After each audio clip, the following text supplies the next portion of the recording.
Welcome to Clapback Get the Facts podcast, where we are providing you with the information you need to know about what's politically impacting Black women across the country. In a world filled with mis and disinformation, we provide you with the real. If you're a Black woman, representing Black women, or in the community with Black women, we are here to clap back and give you the facts. Thank you for joining episode 14, Sisters Who Deliver Clapback with Reecie Colbert. We will be sharing the facts and dropping gems. So let's get ready to clap back, get the facts. Hello, and welcome to edition 14. Oh my goodness. Edition 14 of Clapback, Get the Facts. Today, we are starting a series on Sisters Who Deliver. That is the Deliver the Clapback. And we could not have started this series with a more dynamic person than the Reecie Colbert. And you will hear from her momentarily. As you know, we will be doing what we do every Thursday. We will be sharing the facts and dropping gems. So let's get ready for Clapback, Get the Facts. Listen, today we are in the zone with all about Kamala Harris's ascension to being the Democratic nominee for president. This has completely changed the outlook of this election. The excitement and the energy is off the charts. We have seen it. It's not just a historic moment for Black women, but dare I say, a historic moment for everyone in the country. And for this episode, we're here with Reecie Colbert. I don't know if she officially has this designation, but I'm going to give it to her as a Kamala Harris expert. Who is coming to give us all the important information that we need. You know, she is a huge contributor to our messaging and points around Kamala Harris on Win with Black Women. And by this time, if you haven't heard about the 44, I think you've probably been in a closet. And yes, indeed, all of the women on this call are amongst the 44. And that movement of 44,000 people really expanded to 90,000, probably hundreds of thousands at this point, are all fueled by what we call the Reecie with the receipts. She brings the receipts on what's going on with our Vice President Kamala Harris, her experience, what she's done, what her ideas are, her vision, her platform, all things Kamala Harris. And that's exactly what we're going to do. And in fact, we already see so much misinformation, so much of them trying to attack her character and her competence, but not on our watch. And that's why we have Reecie with us here today. But before we get to Reecie, you know I don't have these conversations on my own. That would be ridiculous. We have to bring up a co-host, someone who represents the younger voters in America, the millennial, maybe she's a, what do they call them, Zennial generation? We're not sure. We can't remember all them dang acronyms and things for these different generations of people, but we ain't in the same generation. That we're clear on. Simone Henderson, come on up. Hey, girl, hey. Hey, I'm backstage just cracking up. This will be a great episode.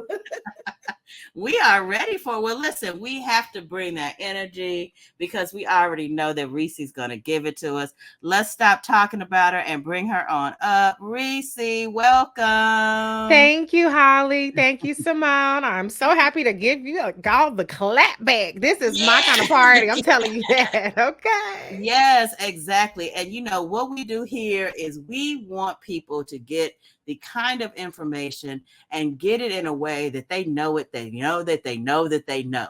Mm-hmm. You know, that kind of information when you know that uncle, when you reach him, you go up to him at the barbecue and you try to convince him that the way to make the ribs is not the way he's been making it for 30 years. And he comes back and explains to you why you don't know what you're talking about.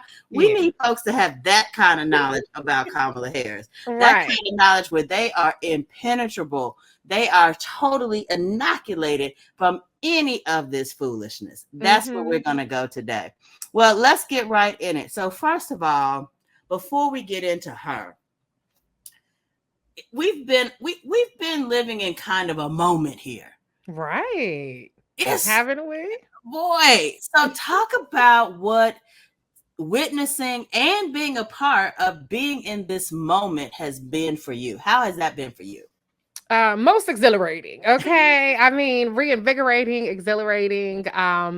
Just it's been spectacular, and I've used a word and I'll use it here again. I have felt vindicated in this moment Yes. because I am a day one Vice President Kamala Harris supporter. I was on board in her presidential campaign. I was, Power throwing for the people. fire. Yes, I was throwing fire at President Joseph Robinette Biden, to make sure that he selected Vice President Kamala Harris.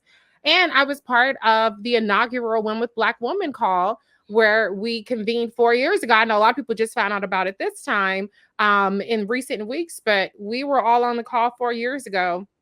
Yeah. This time when we did not know if he was going to go with Big Gretch or with the Black woman. And so to see the arguments that I've made around the fact that Vice President Kamala Harris is electable, the fact that she's talented, the fact that she has higher approval ratings with younger voters, people of color, to see all of those things bear out when so many people doubted it and so many people believe it takes a white man to be the white man, and so many people believe that there's no way this country is going to let a Black woman do X, Y, and Z.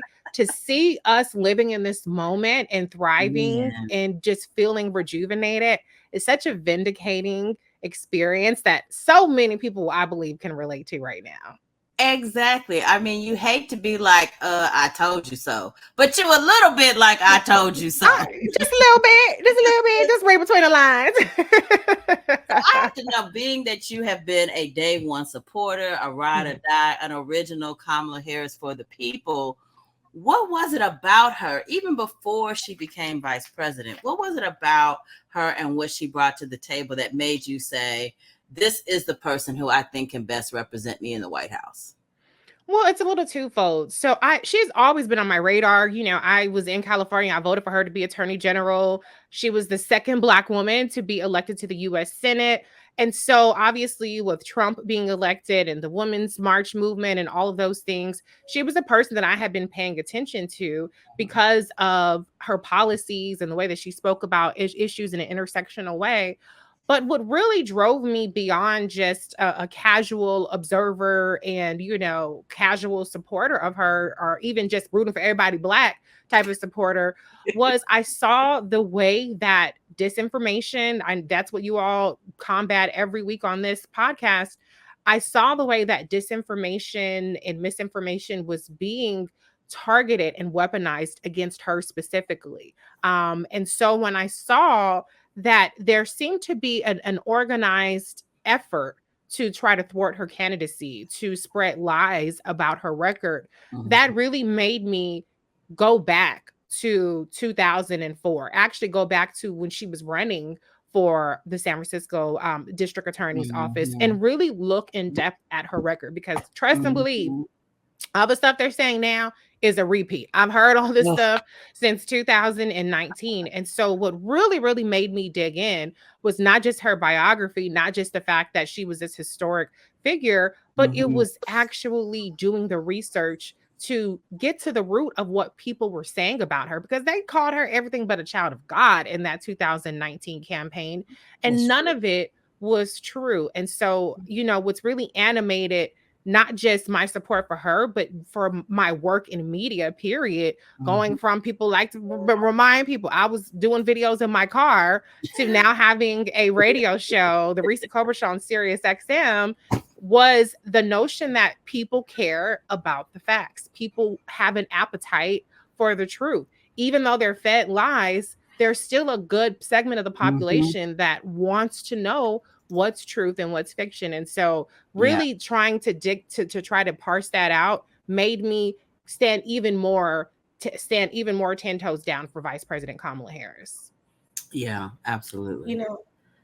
That bringing up mis and disinformation brings me to, I know we've spoke about it previously on the show, that in her role as vice president, there was so much unfair criticism and attention to what is she doing as a vice president, and all of this attention that hasn't been brought to other vice presidents. And we see there's the attempt to try and sway that narrative now with her campaign and her candidacy. So I think that there's been some great commercials that have come out that she's placed, combating some of this mis and disinformation. What do you think are some of the key places that they're going to try and hit for mis and disinformation to try and sway this election, and things that we should keep our eye on? Well, I think that they're going to focus more so on the future as opposed to necessarily trying to tackle misinformation, disinformation. I personally would like to see more pushback on a lot of these smears, but they probably will leave that to surrogates. But what I do think that they're going to do a forceful job at is really making the case that Vice President Kamala Harris has not been invisible. We hear people say, we ain't seen her since we did it, Joe. It's because you haven't been paying attention, because this is a woman who has done hundreds, if not thousands, of events, met with over 150 world leaders, taken 15 foreign trips, has a robust domestic policy in terms of her work around lead pipes, eradicating that, in terms of her work as chair of the Workers Organizing Council in the administration, working with labor unions around her work around reproductive freedom, her work around homeownership appraisal bias, maternal health. I could keep going, broadband access. This is all part of her domestic portfolio. And so we saw her in her recent rallies. You know, a lot of people talked about Megan Thee Stallion, but what we also saw from her was actually her laying out and leaning into her record as vice president, what they tried to do around the border that Donald Trump told the people in the Congress to vote down, the kinds of work that she's done. So I expect to see her talking more about her portfolio and her credentials, and about how they're going to continue and expand on the work that they've done so far over the past 3.5 years. It's not like she's the person who doesn't have a record in the White House. She's VP. So when people say, well, what is she going to do? Have you been looking? She's probably the vice president, you know? Absolutely. You know, you mentioned surrogate. Oh, I'm sorry. Go ahead, Simone. Hit it. Oh no, I was adding to it. I said she didn't just pop up. It wasn't just, you know, she didn't fall from a coconut tree. We discovered her yesterday. Yeah. She been around. You know, you mentioned surrogates, and I love that because I consider all of our listeners to be surrogates. They didn't know that they know, but I'm empowering them. And so we have, I don't know if it was me or you or maybe Star who initiated the Reecie with the Receipts. But Reecie with the Receipts has become the way in which we help to share, certainly within the Win with Black Women family, but I'm going to give you a little clue. We've been sharing it with everybody. Yeah. And we encounter folks who don't know her as well as you, who are now supportive. I was watching a video on TikTok of this pastor who was like, I'm going to tell you, I really wasn't for her, but then they started attacking her so heinously that as a Black preacher and a Black man, I have to, you know, now stand up. What are the things you would say, hey, keep these top 3 to 5 things in your pocket and you can pull them out for anything? What are those things that you think really resonate? Oh, top 3 or 5 things. Well, it also depends on the audience. It's so hard. There's so many. It really does depend on the audience, right? Because sometimes people are like, they ain't got nothing to do with me. You know, like if I talk about her work around Black maternal health, well, I ain't got a baby. I ain't, you know. So it's hard to come up with just 3. But I will talk about, you know, let's talk about if you're a homeowner, right? One of the things that Vice President Kamala Harris has really led the charge on is the home ownership appraisal bias that we face as Black. I'm assuming I'm talking predominantly to Black people, right? That we face as Black people. First. Yeah. So when you are selling your house or when you're buying a house, right, you don't want the value of the house you're buying to be understated. So now you have to either put more down or you have to drop out of that housing transaction because you're buying from a Black person who got a bunch of pictures of their Black folks and Black Jesus and Martin Luther King up in the house. And so now they're trying to say that it's worth $100,000 or $1 million less. Right. So that's one of the initiatives that she's done. I mean, we talk about some of the long-term things that we've seen come to fruition under this administration. Let's talk about the Emmett Till anti-lynching bill, right? When she got to Congress and as a senator, she revived the push to make lynching a federal hate crime. I know a lot of people talk about, look at the Asians got a hate crime bill. Where's our hate crime bill? So you have to recognize that a lynching legislation that had 200 failed attempts became law under the Biden-Harris administration, not just because President Biden had signed it and not just because it passed Congress, but because Vice President Kamala Harris herself rejuvenated the push. She actually got it passed for the first time in the Senate. And then one other thing I'll talk about is sometimes people ask about about, well, what about Black men? People run with this false narrative that she's locked up all these Black men and all this other kind of stuff. Well, one of the things that which is not true, to be clear, it's not true. But when people want to ask, well, what has she done specifically for Black men? One of the things I will point to is that she sponsored legislation to establish the Commission of the Social Status of Black Men and Boys to tackle studying the disparities that relate to Black men specifically. So it's hard to come up with a top three. If we want to talk about the Biden-Harris agenda, I would talk about the things that they've done around infrastructure, around inflation reduction, capping the cost of insulin to $35. They cut Black child poverty in half with their child tax credit that the Republicans obstructed for renewing. There's so many areas that we could talk about, but like I said, it depends on your audience and what they care about. I try to figure out, well, what's important to you, and then let's talk about those issues. Absolutely. And the beautiful thing is she's probably covered something. Oh, absolutely. Absolutely. I think that's the key piece, right? That because she has served in not only administrative roles like vice president, she's served in the legislature being a senator. She's also served in those lawyer roles, but being both district attorney and attorney general. I don't think that we have many politicians in America who have served not just the breadth of time that she served, but in the different types of service, from admin and all branches of government, if you will. And I think that, I'm impressed. That's the one thing that I'm really impressed with, in her service, and that she has been very authentic. That's why when she ran for president under the For the People, it was like, yeah, that fits.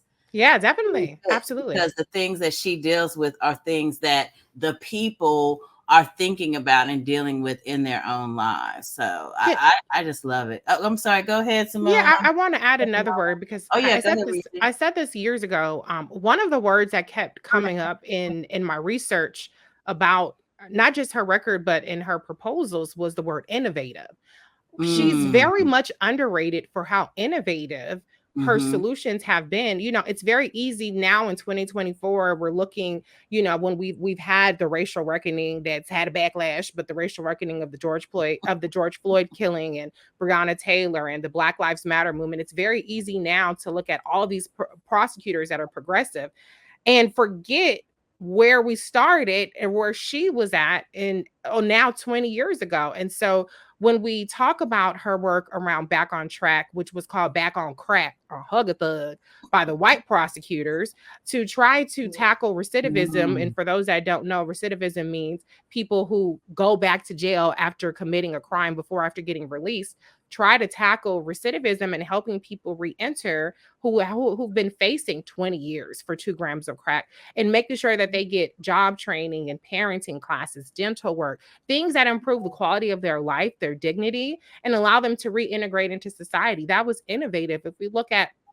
the things she did in terms of trying to tackle policing. And when she was running for president last time, she had solutions like pre-clearance for abortion laws so that you can't have states. What we've seen now, Iowa just passed an abortion ban. We've seen restrictive abortion bans throughout the country where now 2/3 of reproductive age women live under an abortion ban. Under her Department of Justice, she would have put in a pre-clearance requirement so that you can't pass the bill, kind of similar to voting rights, without going through the DOJ at the federal level. And so I can name so many different kinds of ways that she's been innovative in her approach. And I think that we've seen a lot of innovation in her approach as the vice president, but it's not a word that a lot of times people ascribe to her or even are willing to give Black women credit for generally. But when you look at the policies that she's put forth, there's a lot of innovation in there, and there's a lot of willingness to try something new. And that's a really important trait that we need in a leader. Absolutely. All right, Simone, we're going to let you speak. Go ahead, girl. I was going to say, throughout the conversation, you mentioned earlier the word electability. And I know we've touched base on that many times over, not just about Kamala Harris, but other Black women candidates and the barriers for Black women candidates. And we look at what you all kicked off with the Win with Black Women call of 44,000, a number of different coalition calls that have followed that.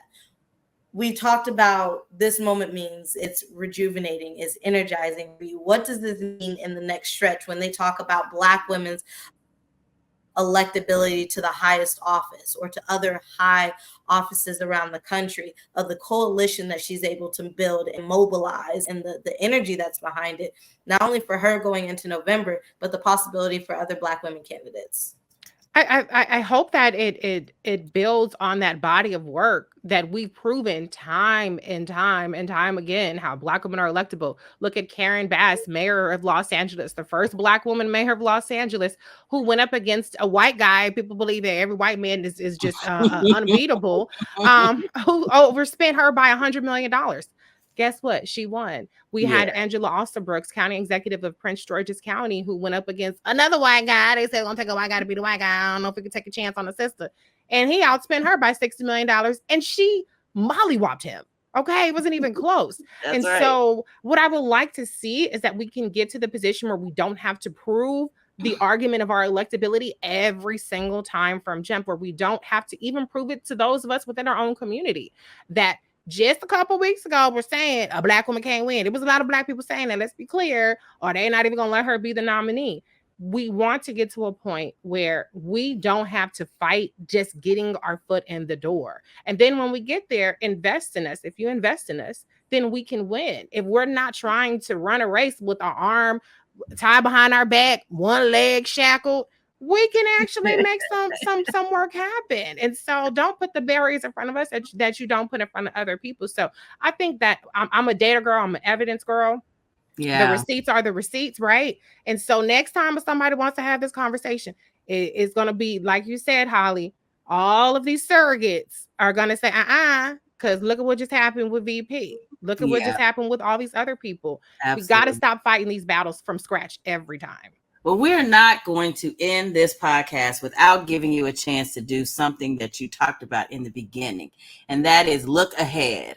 So we're looking ahead, and we assume everybody gets Reecie with the receipts, that they are using the talking points, that they are flooding the zone, as our good friend Karen Finney says, with this positive, accurate information. She wins, I'm going to say, by a landslide. I'm like a mollywop. I think it just needs to be certain. I don't want nobody coming back talking about it was close. I already know the election fraud people going to be talking smack. Forget all that. We gonna whoop them up so that by the time this election is over, Trump is gonna be embarrassed that he even ran. That's what I hope. But once that moment happens, what can people look for, do you think? Let's just vision for a moment. What do you think we will see in a Harris presidency? I think that we're going to see such a bigger focus on equity. I think that this administration has done an excellent job of equity, probably too excellent to the point to where they have 100 things and nobody knows the top 5. But, I think that what we're going to see, I said earlier, innovation, we're going to see compassion. That is something that is, we're facing people who are depraved, okay? Who have real serious issues. And so I think that we're going to really see an honest attempt to really course correct where this country is and really move forward in terms of truly tackling poverty, tackling the wage disparity. That was something that Vice President Kamala Harris was very serious about in her prior presidential campaign, tackling housing affordability, bringing the cost of that down, tackling healthcare, making sure that we protect and preserve it, but also bring down the cost for everybody, making sure that our education is not under assault with these book bans and this trying to ban history. And so I really think that we're going to see, not just from Vice President Kamala Harris, but in the personnel, the people that she appoints, a very laser focused lens of trying to move us forward beyond the incremental progress that we've accepted. But that takes not just her doing it alone, that takes us getting back the House, That takes us defending this very tough Senate map and hopefully picking up a vote or two here. And then that's just going to take, of course, us putting her there. But I'm incredibly optimistic about what's possible. And I'm optimistic about people now understanding the assignment so that they could make even more possible. I love that you brought in this idea that it's her, but we need backup. We need to make sure that we get the House back, that we turn Leader Jeffries into a Speaker Jeffries, and we need to add a few more votes on our side on the Senate so that she can continue to do this good work around appointing more judges that are representatives, especially Black women. I love what that future looks like. Let's have a little fun. Okay. Originally we had the Presidential Debate Commission had gotten an agreement. We've talked about the presidential debate. We did a presidential debate watch here and had hundreds of people watching with us. We saw what we saw, and we know that the way it was reported wasn't exactly how it went down. Both were awful, and everybody on that stage was old and white. Somehow we only got focused on one. But that aside, we'll put that in the archives for now. Right. The next debate was scheduled to be September 10th. Mm-hmm. All of a sudden, he ain't trying to debate no more. What's up? I mean, what do you think about that? You think we need to have some kind of drive or campaign? Like, I feel like, you scared? You ain't never scared? Like all this brave bravado, fitting into his image. I feel like we ought to do something with that. What are your thoughts, I say, bonk, bonk, bonk, chickens, bonk, bonk, bonk. Like, let's put Donald face on a chicken suit, and let's do. I love how VP says, "Say it to my face if you got something to say." Face. Yeah. Lean in, take it to him, challenge him, and we saw when he spoke at the National Black Journalist Convention. He has a particular contempt for Black women. He does not like being challenged for Black women. And so I don't think that he could last 5 seconds on a stage with Vice President Kamala Harris without melting down. And when you see him, if you just see how he treated Rachel Davis, I forget her name, but Rachel from ABC News. Yes. First of all, VP ain't going for that. But we need to see this person, felon on stage. And so whatever it takes to peer pressure him, we know he's an egomaniac. We got to do it to make sure he's on that stage in September. Absolutely. I have flashbacks to his show, The Apprentice, and the disrespectful way in which he treated people of color when he would fire them. There was a marked difference. And I said, we need to see and be reminded of that Trump. I think we should push for this debate. And I like the chicken suit idea. I gotta find me somebody who's willing to do that. And run around. I think that would be hot. Send them over to Mar-a-Lago with a chicken suit outside the gate. Come on. Let's do it. What you want? We got you something like the Matrix. Yes. Keep it going. Well, listen, this has been amazing. Thank you so much, Reecie. We appreciate you stopping back by the Clapback Get the Facts podcast. And I have to say, we end every podcast with a call to action, and you have given us a good one. We are calling on the sisterhood to clap back against mis and disinformation and get the facts on Kamala Harris and this historic moment. And we have Reecie with the receipts. I'm going to call it the Reecie collection because she has not only done one, but up to 3. And we're going to have them. You can go to our website at Sisters Lead, Sisters Vote, and they will be part of the resource package that come with each and every podcast that we do.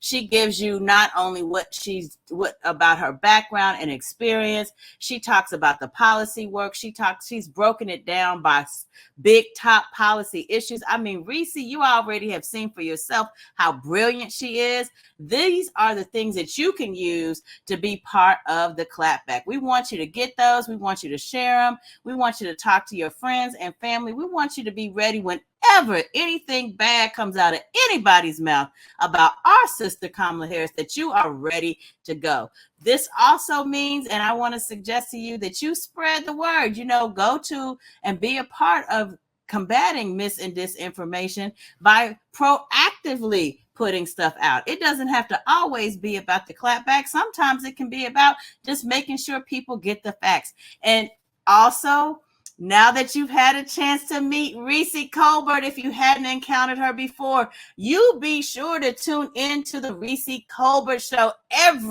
each and every Saturday on Urban View, Sirius XM 126. She's there every Saturday from 3 to 4. Let me tell you, if you thought this was hot, wait till she's at home in her own space on the Reecie Colbert Show. And then, just because we like a little fun, go to ReecieColbert.com and check out her game, I'm Tripping. That's something fun. You want to do something fun? Check out I'm Tripping, the party game. That will totally change up your next get-together in ways you probably never expected. Well, we are ready to clap back. We are ready to be here for our sister Kamala Harris. We are 10 toes down for her, and we expect to see you all at the inauguration in January.